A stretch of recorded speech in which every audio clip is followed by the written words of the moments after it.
Last year, the 25 top hedge fund managers earned, on average, $1 billion each.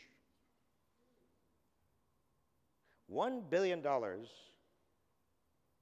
at the current rate of typical teacher salaries would pay for at least 20,000 teachers. This is how screwed up things have got. Do you know what tax rate these people are paying, these $1 billion hedge fund managers? They're paying a tax rate of approximately 17%. How can that be? They're paying 17% because of a loophole in the tax laws that allow them to treat their income as if it were capital gains, and the capital gains rate is 15%.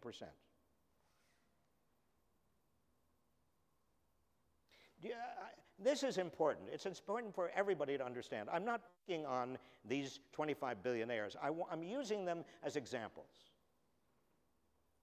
Because our entire system of public finance is so skewed right now, it is so tilted in the wrong direction, that we don't need to have any of the discussions we're now having about deficits versus paying for teachers versus anything else. We don't even need to have it. If we had a tax system that was sane and responded to the values that most people have, we would have enough money to do everything we need to do.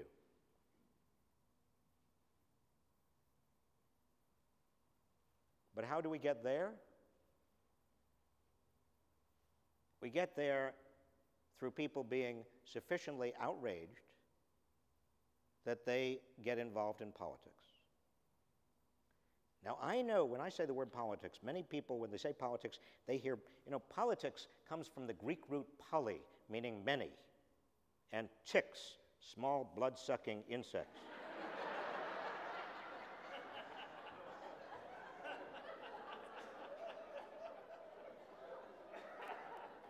At least that's what many people think. But I have spent, I've spent about almost half of my adult life in Washington, and I can tell you, many dedicated people are there. And I know how stinky Washington seems, and how even at the state level, you start looking at some of the biographies of some of the people who are running for office, and you say, oh my God, look, I'm going to tell you what I tell my students, what I hope you tell your students. Just like teaching, politics is and can be and has been one of the noblest of callings. And if we don't have good people there and smart people there, we could just end up talking to each other forever, and nothing will change. And the way we get good and smart people there is we get politically mobilized and activated. So on that very upbeat note, and I am upbeat, I am seriously upbeat. I think that when I look at American history, every single time we understand the nature of a problem, we put ideology aside, and we get on with what has to be done. We did this in the first decades of the 20th century when we had a huge problem with the trusts and with city machines. And we did what needed to be done, and we did it again in the 1930s with regard to the Great Depression, and then again in World War II.